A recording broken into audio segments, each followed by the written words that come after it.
राम राम जी। आजकल आप मीडिया में देख रहे हैं, एक बाबा हैं, मध्य प्रदेश के छतरपुर जिले के गांव से आते हैं। आजकल चर्चा में है, सामने वाले व्यक्ति की बात जो हम मन की बात जानकर के एक पर्चे के ऊपर लिखने का काम करते हैं। अब आपके मन में सवाल होगा कि बाबा को कैसे पता चल जाता आज के साइंस के युग में कि कोई बंदा सामने है, वो कहां से आया है, क्या काम करता है, क्या तकलीफ है, बाबा वो मन की बात कैसे जान सकते हैं। दरअसल ये सिद्धियां होती हैं, वो शक्तियां होती हैं जिनके कारण बाबा वो मन की बात जानते हैं। उन्हीं शक्तियों के बारे में, उन्हीं सिद्धियों के बारे में बात करूंगा। अब ये बाबा जो है चर्चा में क्यों आया। दरअसल महाराष्ट्र का एक नागपुर पड़ता है, आपको पता है, जहां पर राष्ट्रीय स्वयंसेवक संघ का मुख्यालय, वहां पर वो कथा वाचन के लिए गए थे, कथा भी करने का काम करते हैं। वहां पर एक संस्था है जिसका नाम है अंधश्रद्धा निर्मूलन समिति। उसके एक नेता है या फिर उसके कोई संरक्षक है जिनका नाम है श्याम मानव। उन्होंने बाबा को एक चमत्कार जो दिखा रहे, बाबा कहा कि आप अगर चमत्कार दिखा रहे हैं तो आप मेरा चैलेंज स्वीकार करिएगा। मेरे बराबर वाले कमरे में क्या क्या सामान है, वो सामान आप बता दीजिए, मैं आपको 30 लाख रुपए दूंगा। अब कहते हैं कि ये चैलेंज सुन के बाबा कथा छोड़ करके भाग गए और रायपुर चले गए। खैर इसके पीछे सच क्या है, इसके बारे में तो बाबा बहुत बार बयान दे चुके हैं। लेकिन रायपुर के अंदर जो कथा हो रही है उसके अंदर जो धीरेन्द्र शास्त्री जो है, बाबा जो है जिनका नाम है पंडित धीरेन्द्र कृष्ण शास्त्री, इन्होंने चैलेंज को स्वीकार कर लिया और स्वीकार करके कहा कि आप आइए मेरे पास और मैं आपके कमरे में क्या क्या रखा है मैं आपको बताऊंगा। अगर मैंने बता दिया तो जिंदगी भर गुलाम रहना पड़ेगा। अब श्याम मानव वहां पर नहीं आए। अब आपके मन में सवाल होगा कि क्या बाबा ये बता देते कि साइड वाले कमरे में क्या रखा है। अगर आप मुझसे पूछें तो बिल्कुल आसान सी भाषा में कहूंगा, हाँ वो बता सकते थे। और ये बेहद आसान काम था उनके लिए, बेहद आसान काम है, चुटकियों में बता देते वो। कौन है बाबा? मध्य प्रदेश के छतरपुर जिले के गढ़ा एक गांव पड़ता है। 5 साल पहले इस गांव को कोई नहीं जानता था। इस 27 साल के नौजवान पंडित धीरेन्द्र कृष्ण शास्त्री ने पूरे विश्व के अंदर इस गढ़ा गांव को जनाने का काम किया है। 1996 के अंदर इसी गढ़ा गांव के अंदर जन्म हुआ था। खाने के एक वक्त की रोटी के लाले पड़ जाते थे। इनके दादा पंडित भगवान दास गर्ग, गर्ग है ये बनिया, जिसको हम अपने उत्तर भारत में खासतौर पर बोलते हैं। इनके दादा पुजारी थे। 11 साल की उम्र से पंडित धीरेन्द्र कृष्ण शास्त्री जो है वो बालाजी भगवान जो है उनकी पूजा करने का काम करते हैं। उनके हाथ में भगवान हनुमान की एक गदा रहती है, उसको घुमाते हैं, घुमाने के बाद में चमत्कार करते हैं। लेकिन आपके मन में एक सवाल होगा कि क्या वास्तव में चमत्कार करते हैं? क्या वो एक अंधविश्वास फैलाते हैं? क्या कुछ शक्तियां हैं? उनका जवाब मैं उनको देने का काम आप लोगों को करूंगा। दरअसल रायपुर के अंदर नेशनल मीडिया के सामने, देश के बहुत सारे मीडिया चैनल थे, उनके सामने बाबा ने चैलेंज दिया कि श्याम मानव यहां पर आए, मैं आपका चैलेंज स्वीकार करता हूं। लेकिन वो नहीं आए।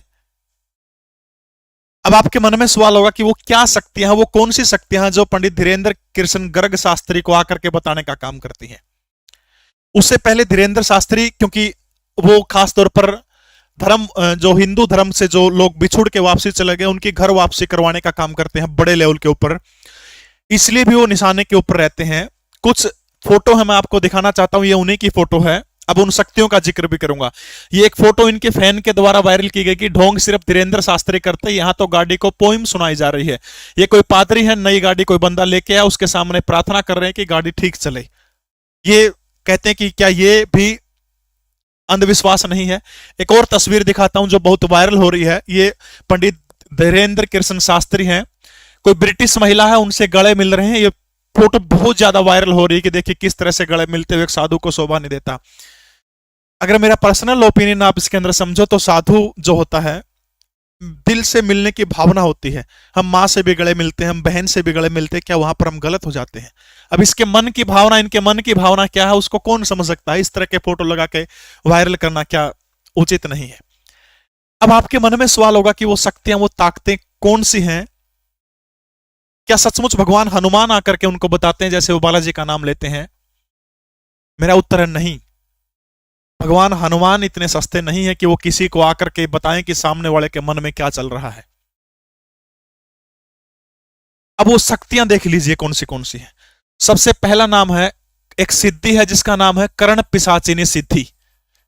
कर्ण पिशाचिनी सिद्धि, ठीक है। हो सकता है आप मेरे को बेवकूफ कहें, लेकिन आप इस सिद्धि के बारे में गूगल में सर्च करना कि कर्ण पिशाचिनी सिद्धि क्या होती है। दरअसल ये जो सिद्धि होती है, तांत्रिक विद्या होती है, कुछ मंत्र उच्चारण का आपको गहन अध्ययन करना पड़ता है, सालों साल इस तपस्या के अंदर लग जाते हैं। इसके बाद एक अलौकिक शक्ति होती है, एक देवी होती है, इसको कर्ण पिशाचिनी माता कहते हैं। कहते वो कान में आकर के बैठ जाती है। जो इस तपस्या को करता है उसके कान में भयंकर दर्द होता है। अगर आपको पूरी विधि जाननी है तो आप YouTube पर सर्च करिएगा कर्ण पिशाचिनी विधि, या फिर गूगल में सर्च करिएगा, पूरी आपको पूरा पता चल जाएगा कैसे कैसे इसकी विद्या करनी होती है। वो मैं उस चक्कर में नहीं पड़ना चाहता, मैं आपको सिर्फ बताना चाहता हूं कि पंडित धीरेन्द्र कृष्ण शास्त्री कैसे जानने का काम करते हैं। अब ये मंत्रोच्चारण से कठिन तपस्या होती है, उस कठिन तपस्या के मंत्रों के हवान से वो देवी आकर के कान में सब बताने का काम करती है कि सामने वाला कौन है, किस गांव से आया है, क्या काम करता है। अब एक और दिलचस्प मामला इसके अंदर, जब मैंने इसके बारे में अध्ययन किया तब पता लगा कि सामने वाले व्यक्ति के बारे में लाइव नहीं बता सकते कि ये कहां से आया, क्या कर रहा है, लिख के बताना पड़ता है। ये भी एक नहीं तो अगर इस तरह का नियम अगर वो तोड़ेंगे, अगर सामने वाले के बारे में लाइव बता देंगे, कहते हैं कि ये देवी जो शक्तियां जो है ये कभी नहीं आती। अपने नवरात्रों के अंदर विद्याओं का जिक्र सुना होगा, 10 महाविद्याएं हैं। 10 महाविद्याओं में से एक 9वीं महाविद्या जिसका नाम है कर्ण मातंगी साधना। कर्ण मातंगी साधना, ये जो कर्ण मातंगी साधना जो है ये भी यही काम करती है। मां मातंगी जो है का काम क्या करती है, मां मातंगी जो साधक कर्ण मातंगी यंत्र होता है, किसका भी एक मंत्र उच्चारण के साथ में पूरी विधि आपको गूगल यूट्यूब पे मिल जाएगी कि कर्ण मातंगी साधना क्या होती है। अगर आपको मेरी बात पे यकीन नहीं हो रहा कि मैं अंधविश्वास फैला रहा हूं, आप गूगल करिएगा, इन दोनों विधियों के बारे में एक बार सर्च करिएगा, उसके बाद मेरी वीडियो पर कमेंट करिएगा, ठीक है।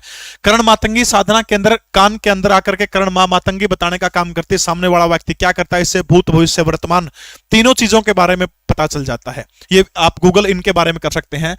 अब सबसे बड़ा सवाल है कि क्या पंडित धीरेन्द्र कृष्ण शास्त्री जो हैं, क्या उनके पास में भगवान हनुमान बताते हैं या फिर ये विद्याएं हैं उनके पास में, ज्योतिष की या फिर या कहिए सिद्धि की। ये दो ही महत्वपूर्ण विद्याएं हैं जिनके सहारे कोई व्यक्ति क्या जान सकता है कि भूत भविष्य वर्तमान सामने वाले व्यक्ति के बारे में बता देता है। दरअसल ये जो कर्ण पिशाचिनी साधना होती है बड़ी कठिन साधना होती है।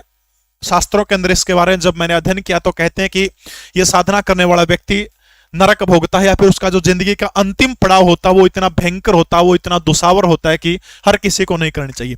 इसलिए हो सकता है बाबा धीरेन्द्र शास्त्री इन विद्याओं के बारे में न बता के सीधे भगवान हनुमान की पूजा प्रेरित करने के लिए कहते हैं। सिर्फ साधक को वो आवाज सुनाई देती है, सिर्फ साधक को। अब आपके मन में एक प्रश्न होगा कि धीरेन्द्र शास्त्री आतंकवादी घटनाओं के बारे में क्यों नहीं बताते, कोरोना जैसी विश्वव्यापी महामारी आई उसके बारे में धीरेन्द्र शास्त्री ने क्यों नहीं बताया।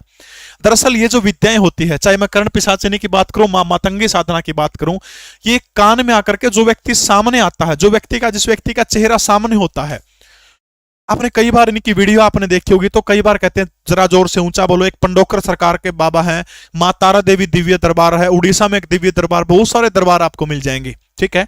वो कहते हैं थोड़ा ऊंचे बोलो क्योंकि उनको कान में वो देवी की आवाज आती है। इसलिए जो व्यक्ति सामने आता है और सामने वाले व्यक्ति के मन में जो सवाल है सिर्फ वही बता सकते हैं, भविष्य वाली घटनाओं के बारे में नहीं बता सकते।